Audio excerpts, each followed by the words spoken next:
বন্ধুরা, আমার চ্যানেলে তোমাদের সকলকে স্বাগত। আজ আমরা ক্লাস 8-এর রায়ান মার্টিন প্রশ্নবিচিত্রা থেকে ইতিহাসের দ্বিতীয় পর্যায়ক্রমিক মূল্যায়নের প্রথম স্কুল সলভ করব।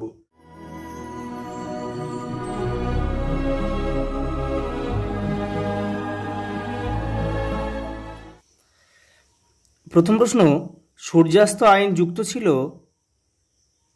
চিরস্থায়ী বন্দোবস্তের সঙ্গে। পরের প্রশ্ন, ভারতে প্রথম পাটের কারখানা চালু হয়েছিল রিষড়াতে। ব্রিটিশ ভারতে ঔপনিবেশিক শাসনের অন্যতম প্রতীক ছিল রেলপথ। পরেরটা, আত্মীয় সভা প্রতিষ্ঠিত হয় 1815 খ্রিস্টাব্দে। রাজা রামমোহন রায় এটা প্রতিষ্ঠা করেছিলেন। প্রার্থনা সমাজের একজন নেতার নাম হলো মহাদেব গোবিন্দ রানাডে।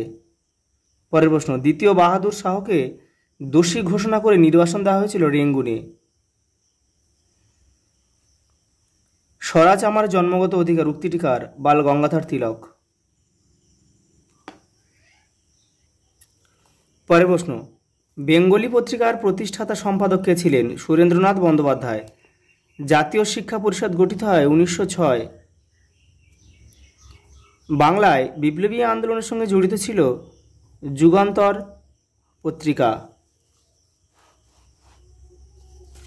দুইয়ের দাগের ঠিক না ভুল লেখো। দাক্ষিণাত্যে তুলো চাষের সঙ্গে আমেরিকার গৃহযুদ্ধের বিষয় জড়িত ছিল, এটা ঠিক।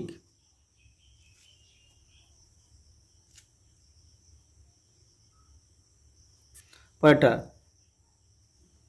টেলিগ্রাফ ব্যবস্থা কোম্পানির শাসনের কথা মাথায় রেখে বানানো হয়েছিল, এটা ঠিক। তিতুমিরের নেতৃত্বে নারকেলবাড়িয়ায় ওয়াহাবি আন্দোলনের সূচনা হয়, এটাও ঠিক। লর্ড ক্যানিং ছিলেন ভারতের শেষ গভর্নর জেনারেল, এটা ভুল।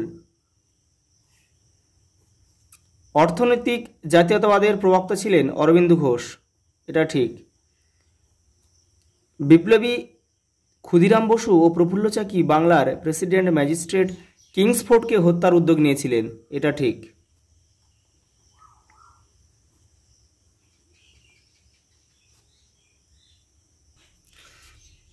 পরের প্রশ্ন, কার আমলে ভারতের রেলপথ নির্মাণের সূচনা হয়? ডালহৌসি, লর্ড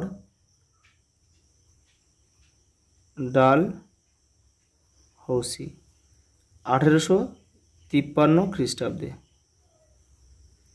সম্পদের নির্গমন তত্ত্বটি ভারতে প্রচার করেন কে? ভারতে প্রচার করেন হচ্ছে দাদাভাই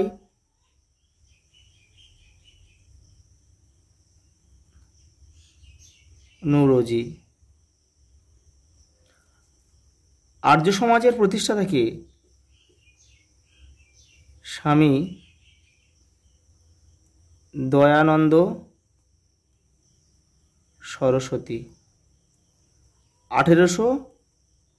1875 খ্রিস্টাব্দে। পরের প্রশ্ন, নীলদর্পণ নাটকটি ইংরেজি অনুবাদক কে? ইংরেজি অনুবাদক হচ্ছে মাইকেল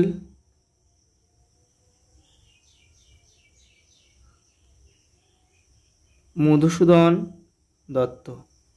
আর নীলদর্পণ নাটকটি লিখেছিলেন হচ্ছে দীনবন্ধু মিত্র। বঙ্গলক্ষ্মী কটন মিলস কত সালে চালু হয়েছিল? 1906 খ্রিস্টাব্দে। পরেরটা দেখে নাও, 4 দাগের মান 2, সূর্যাস্ত আইন কাকে বলে? তোমাদের টেক্সটের 55 নম্বর পৃষ্ঠায় কিন্তু উত্তরটা রয়েছে, দেখে নাও। এই যে এখান থেকে লিখতে হবে, এখান থেকে এটা লিখতে হবে, যেহেতু 2 তো এখান থেকে লিখলে হয়ে যাবে। পরের প্রশ্ন, অবশিল্পায়ন বলতে কি বোঝো? তোমাদের টেক্সটের 63 নম্বর পেজে উত্তরটা রয়েছে। এই যে এখান থেকে যে 1813 খ্রিস্টাব্দে ব্রিটিশ ইস্ট ইন্ডিয়া কোম্পানির হাত থেকে ভারতের বাজারের একচেটে অধিকার চলে যায়, এখান থেকে এই প্রক্রিয়াকে অবশিল্পায়ন বলে, এই পর্যন্ত লিখতে হবে। পরের প্রশ্ন, দিকু কাদের বলা হয় হতো? তোমাদের টেক্সটের 84 নম্বর পেজে উত্তরটা রয়েছে, দেখে নাও। এই যে এই সাঁওতালদের এলাকায় জমিদার বহিরাগত মহাজন যাদের দিকও বলা হতো। পরের প্রশ্ন, টিকা লেখো সম্পদের বহির্গমন। তোমাদের টেক্সটের 71 নম্বর পেজে উত্তরটা রয়েছে।